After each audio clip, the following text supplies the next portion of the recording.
Welcome to Luke Adventures in the United Kingdom of Britannia, Devon. Welcome to the review of the Kawasaki ER6-N. This is a 2006 model. I always find she's even prettier in the wet. It's a solid motorcycle, and this was, back then, the first incarnation. They did quite a good job, and the second ones, oh my god, they're perfect. They're fucking brilliant.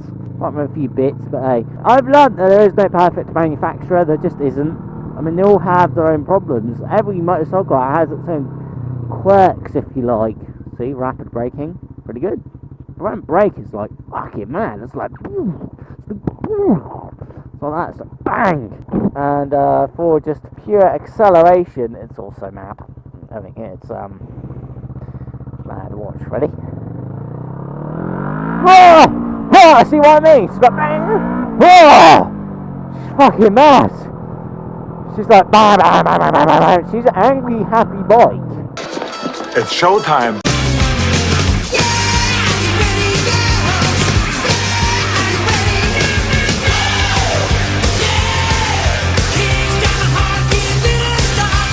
ER stands for Essential Riding. A new rider, if you're an experienced rider, any kind of rider you are, this bike caters to you, if you like. Everything feels nice feel to everything, even the fuel cap, handlebars, switches, just a nice feel to it. One of the cons of this bike, because this is a naked bike, all naked bikes suffer from this problem, which is the frame's exposed. So if you put anything metallic or metal on your key ring, what it's going to do is end up scratching the frame. So the only way to get around that is what I've done is put rubber. Believe it or not, this came from a water hose from a car, thick and good quality. And what this rubber does is just stop the metal from scratching the frame. Obviously there are things you just can't help, like that, the keyring itself, but you know, you do the best out of what you got, do the best out of the situation. Normal sounds. Talk about the controls. You have your indicators, left, right, hit that, cancels the indicator, dipped, main, horn, flash for the dip beam, starter motor where you expect it to be, and kill switch. Nice feel to the clutch, and nice feel to the front brake. You have your hazards. What I like about this layout is it's just simple. Kawasaki, one of the things they've been doing with their bikes is just making the controls really easy and simplistic for the rider. Because on a motorcycle you don't want to worry about complicated controls, you just want to know, where's my buttons, I just want to flip them. Fuel economy on this motorcycle, on a full tank I get 60 miles. If I'm economical I can eke it up to 80. I get 23 mpg on this bike, believe it or not. All the other ER owners out there, even for this generation, they're reporting they can get 100 miles out of a tank. They just cruise about normally 110 miles out of a full tank. And I do believe those Kawasaki owners, because what most of the ER owners are saying, it's pretty consistent. You have a little horn, I'll show you that later. Can't do it in traffic, it's not the right thing to do, is it? What else have you got? You've got the kill switch and you got the starter exactly where you'd expect it to be. They've made it really simplistic, and that is what I like on a motorcycle. When I'm riding, I want to focus more on my riding than I do what's going on here. When I want to use the controls, I want them to be very quick and easy to use. Dink, dink, dink, dink, dink. Get used to the bike. It's really easy. I love that. I love that. That's fucking awesome. Steering, really smooth lock to lock. I'm not going to be opinionated about this video. I'm going to tell you guys how it is. This is going to be my last days with my Kawasaki.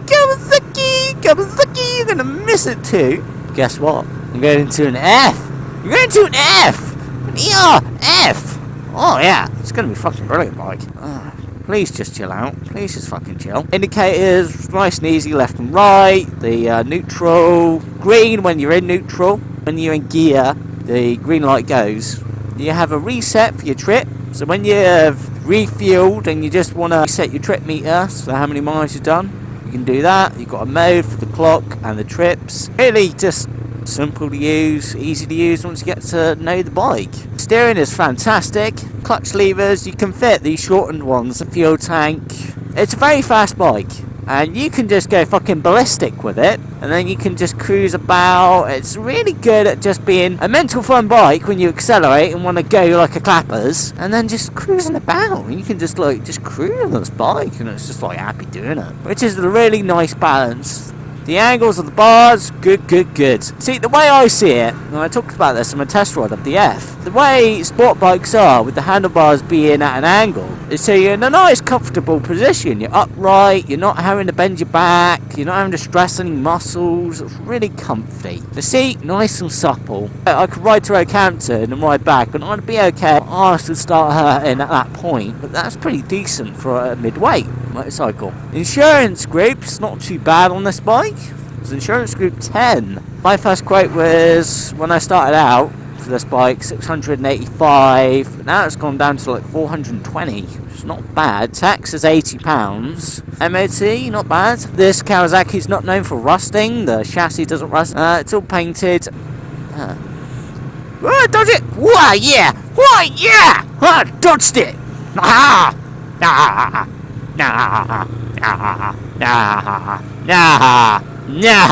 See what I mean about how precise this bike is? It is a precise bike. The way you can use your body. That's what I noticed with Kawasaki, the way you can just move it with your body. It's like it's a part of you, this bike. It's a part of your movements, your brain function, whatever. It's really good. It's quite interesting, isn't it? Do you want a bit of roar? Because we're about to get it. A bit of roar. Get ready.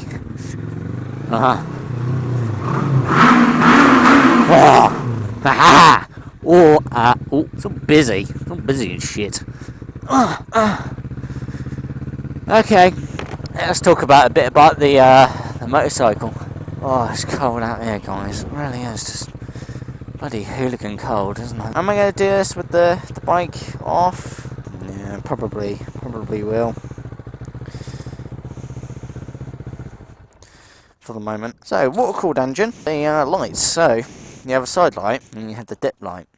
And then you have main beam. Dip light is okay. You can see where you're going. It doesn't go very far, but you can see where you're going. And when you go into main beam, it highlights all of the road. It's mad how it does it. It just highlights everything. Very fucking good. Notes. I actually did some notes on how I'm going to review this bike, just so hopefully I won't miss anything. This is the ER6. This is the N, stands for Essential Riding. There's the F, which is the fared version. And what you get with that is wind protection. You can definitely tour on that bike. That's more of a touring motorcycle. But yeah, it's not as, it's not as pretty as the Naked. That's what you have to take into account. I do love the looks. It is a very pretty looking bike. I mean, just the way the fuel tank is angled, the way this angleness and everything Kawasaki did on this bike, and that just looks right. The gold here, it just looks, for a naked bike, very nice. You had different colour variants. You had red frame, silver body, you had a yellow and a silver frame. So what Kawasaki did at the time was they would paint the frame whatever colour combination you like, and it just works. So you have a gold frame, very fucking nice. Very pretty, isn't it? The fact that it would have cost Kawasaki quite a bit of money to put a different colour variation. You have a gold shock, you have a rear hugger. This is more expensive, but Kawasaki did their own version, which is just fine.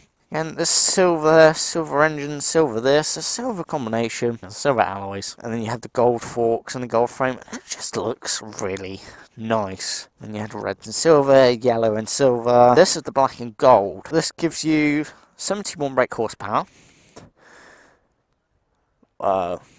Doesn't that look worrying? 64 Newton meters of torque.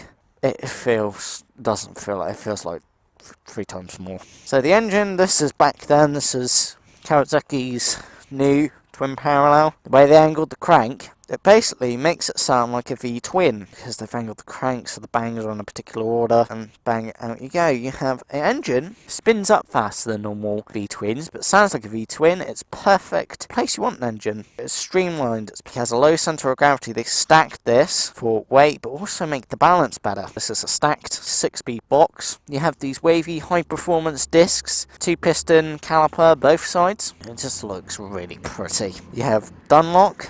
That's also what you get out of an ER6. She's angry, but she's happy being angry. She's like fucking, oh yeah, this is anger at my finest. Oh yeah, this is a normal day in the office, this, oh yeah. Fronts, just believe it or not, made in Japan. Really good grip, good pattern to get the water away, and stable at speed, nice feel. Sport Max, so Sport Max, Dunlop.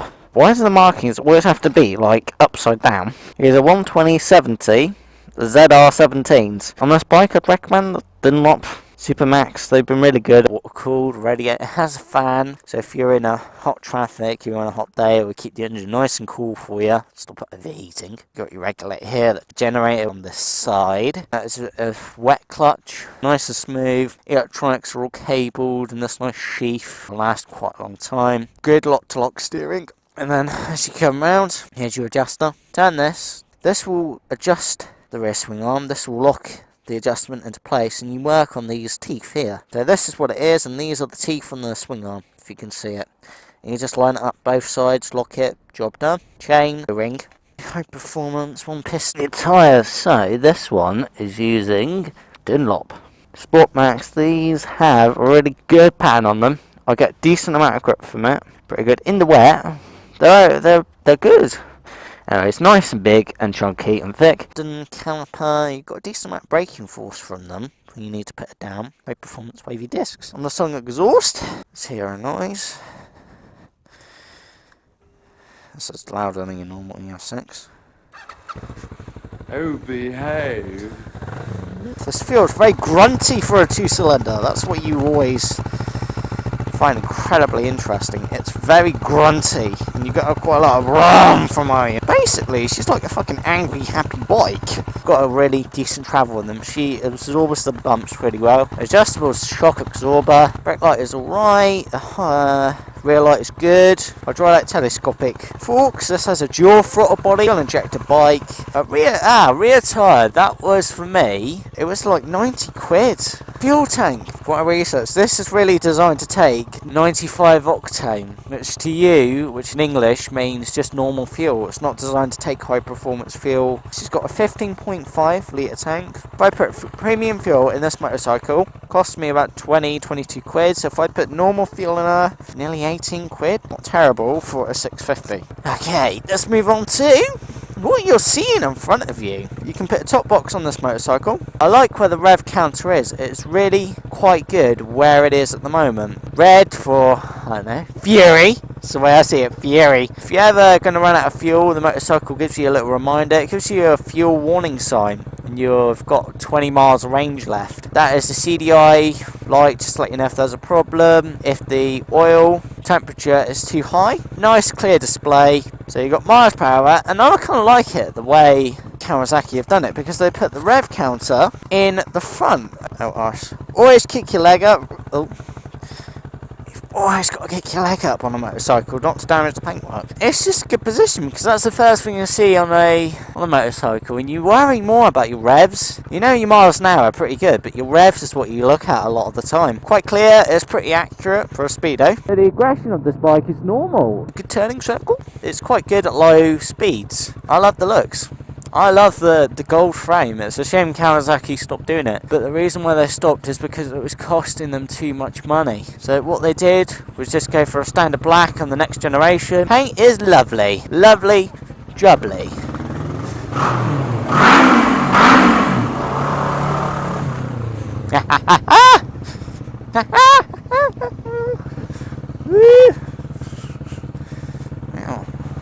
That's a controlled look. Bottle on this motorcycle is very precise. This is a nice position to be in. You have a lot of control, it's comfortable, it's kind of kneel down, hurt your back mode. It's just kind of hanging out on the bike, a nice cruiser position. Yeah, it goes fucking mad.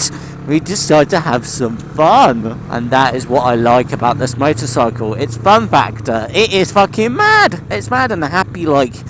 It likes being mad. It likes accelerating like that. I could go fucking ballistic. Just gonna give you some space. Cool. Just give it a little wave. Oh, the way you can just throw this bike in the corners. Very cool. I'll talk just a bit more about the motorcycle and then final thoughts, really. No. The front brake is quite powerful. It will go in the country lanes, no problem. You can have quite a bit of fun. You can go on the motorway with this motorcycle. You could just go dual carriageway. You can commute. It's a really good all-rounder. I like how clear the displays are. I like it shows you the amount of miles you're doing, and that's pretty much how on the ER6-N, how you check out the mileage, how you actually kind of figure out how many miles you got, because you kind of look at that, you look at your trip meter and just go, I've done 50 and I know I'm going to run out 60, so refuel. But the range is not shit on this bike. Stuff I've learned about this motorcycle: you can do some tight corners on this motorcycle. The one thing, don't plow. Oh, stop him. Fuck. Do you see that? Fucking stones and shit. It's mad, isn't it? How this bike makes you feel is very happy. You enjoy every second on this motorcycle. You enjoy it, and it's a happy bike. And it wants to please you. It wants to make you happy. It wants you to just ride it and not stop. Let's complete the review of the final bits. Some of the stuff I've been learning with this motorcycle. Smarter accounting. In what sense of the word? Oh, whoa, what an idiot. So what I had to say about you, what an idiot. It looks cool, are you sure? Because it doesn't look cool to me. I think your fucking car's hating that. I bet what's happening is, right, what you're actually doing is fucking your wheel arches up, and you're just destroying them. And you think, oh, because it's how it's going to last, none of them do. Bike does like to be revved. It doesn't like below 2,000 RPM. When she's cold, it's worth keeping the revs up to like 2,000, 3,000 RPM. She doesn't like low revs when she's cold. Things I've learned about naked bikes. And this is not a Kawasaki being idiots. They've actually designed it pretty damn well. This bike did have a surging problem. The reason why was because of throttle position sensor. What happened is it was on a high point and it really brought the revs up and it kept surging, but once you put it down a bit, undo this, turn it whichever way you need to go, and it just brought the revs down and the surging problem disappeared. At that point the bike was controlled, it was a happy bike. Regulator is a bit exposed on this naked bike, and this is a problem with all naked bikes, and the problem with that is the fact that when the weather hits it, and if the seals on these wear out, what will happen is, you know, electricity and water don't mix. They do not mix. And what happens is the electricity hits the water and it burns it out. And what it does is take the relay box with it. And really nice feel to it. Nice and stable. Pretty good. Got a good feel to them. You can fit crash bungs. They have saved the bike. Some angles and stuff. It just doesn't save them. So you can fit that. I've got heated grips on this as well. So you can fit heated grips to your Kawasaki. And they're pretty good. They do help when it's like winter. You can have a rear passenger on this bike. But this bike isn't about the passenger. It's about you. It's about the rider, not the passenger. But you can have a passenger on this. You can fit absorbing exhaust on it. It gives it a real ferocious noise. You can adjust the tick over on this motorcycle. All painted. There's this thing right here. This is what adjusts the idle. Turn it up. Makes the idle higher, and loosening it off brings the tick over lower. Reliability of this bike has been good. She did have a breakdown, but that was mainly because of the regulator, and what happened was the regulator fried itself. The weather pretty much did that to her. Once you replace it, the relay box is taken out, replace that, and you're fine. So that's what happens. Don't drop this bike. The thing with any motorcycle is when you drop them, you cause damage to them that you don't see, and what happens is eventually whatever you've damaged is going to break down, and the bike will break down. And fault finding is a bastard, of course, with any mechanical job. So that's the deal with it. If you want a toy bike, if you want a commuting motorcycle, if you want anything like that, then the ER6-N is really good. It is great. The handling is superb, it is pin sharp, you can chuck her in the corners, the exhaust sound is lovely. Really pretty, and especially the fact that Kawasaki, at cost to them, painted the frame. So you can have some really nice, interesting colour options. It's reliable, plenty of grunt, and the thing with Kawasaki is I like it how they put two fingers up to what should be the BHP and the power, but it's a lot more than that. I'm pretty sure Kawasaki underestimated it because it's supposed to be 71 brake horsepower. It doesn't feel like that. It's quite comfy, it absorbs the bumps. How do I put it? Your arse is going to be okay, but after you've done a long journey, you're going to start feeling it. But then, what are the cons to this bike? It's naked, so if you're a tourer or you do a lot of miles, you're going to get buffeted, but it's not terrible. You can totally live with it. I don't have a problem with buffeting. It's not bad at all. Over 70 is a bit like fuck. She's exposed bike, so she can get affected by the weather in the winter, but she's pretty planted for a naked. It's just a great all-round bike. And if you asked me, Big T Sport, would you buy a Kawasaki ER6-N? I would say yes. It's a great toy. Don't know what else to say really. That is pretty much it. I'm gonna miss my times with this bike. Yeah, I'm gonna miss it. You can't even fit a gear selector, so you can fit quite a few useful things to this bike. Working on an aspect, I'd say good for a motorcycle, because she doesn't try to make your life hard, only if you make life hard. Let you know your main beam is on. It is a really nice bike. It is really comfortable and is really good for a naked. It is really good. Oh, she's planted. She's mad. She's got a split personality, this motorcycle. Split personality of just like mental bikeness. That's what she has. Of mental fucking mentalness of the motorcycles. You can fit cans if you want to. Word on that. If you're going to go replacing the exhaust systems, it's worth going the full hog with these bikes. It's like with my dad's his Z1000 SX. He replaced the cans on that. He even took them off to see does it make the bike sound different. And the reality was no, it didn't. Oddly enough, it didn't make a difference. So it's worth going the full hog. Yeah, you can do quite a lot with this bike. Well, cons, if you drop her, you are going to damage the motorcycle in ways that you don't realise. That's the same for all motorcycles. All of them. They're not designed to be dropped, that's the problem. I haven't tried the ABS model. Unfortunately, ABS has its own quirks, if you like, its own little annoyances. My final comments on this bike, it's really fucking brilliant. The twin cylinder is a fantastic engine. And it's just a furious bike. It's like my Toyota. It can be like subtle and cruise you about, and then it's go fucking mad at high speed, just going mental. And you just enjoy that. That feeling of perfect balance. And it's comfortable. I'm upright, really comfortable. My back isn't hurting. If you want a good motorcycle from a good brand that is an all-rounder, that you don't want 1,000 or you don't want a really heavy motorcycle, the ER6-N is really good. It is fan-fucking-tastic for a twin cylinder. It is fantastic, and so is the F. That's even better because you have those fairings. But for just I might as well then. Come on, since you fucking pulled out. What am I supposed to do? Not let you out?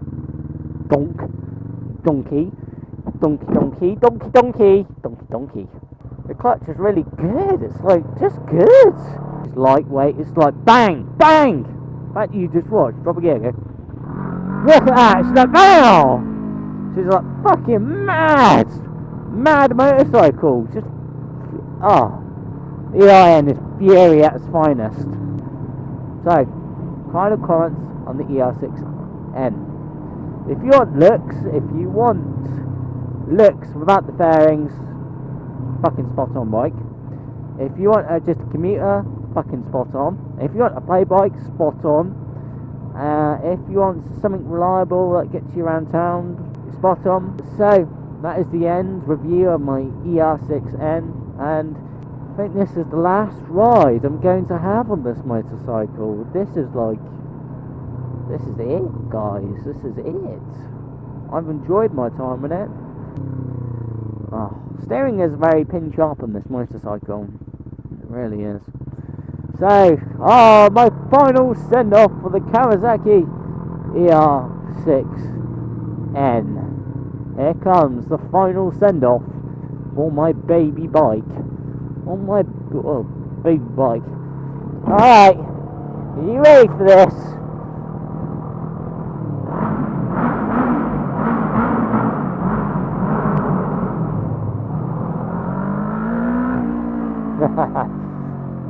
Goodbye, baby. Goodbye. Gonna miss you. I like to fit an Scorpion exhaust to the new one. Oh yeah. Oh, that's gonna sound like a fucking. Oh, that's gonna be sounding so nice, so nice. I'm looking forward to that. I'm gonna miss you, baby.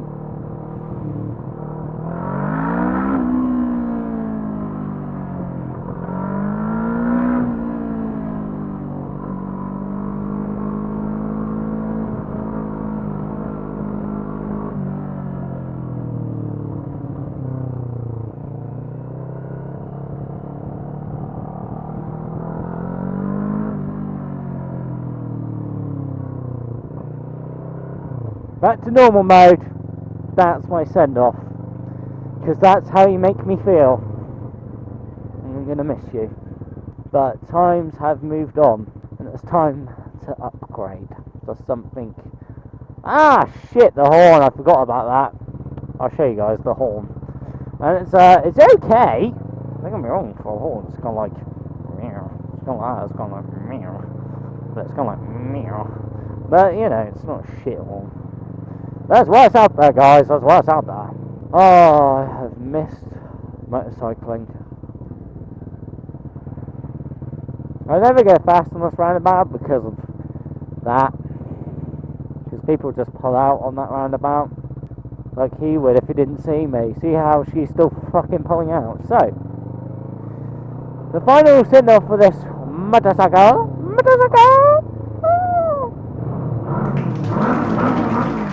Ah! The horn. That was the horn! Thank you for watching Luke Richards on a Kawasaki. The way we... The little rascal has fluid. As was it? This is the end of the trail for me. Thank you. Yeah. Thank you, kid.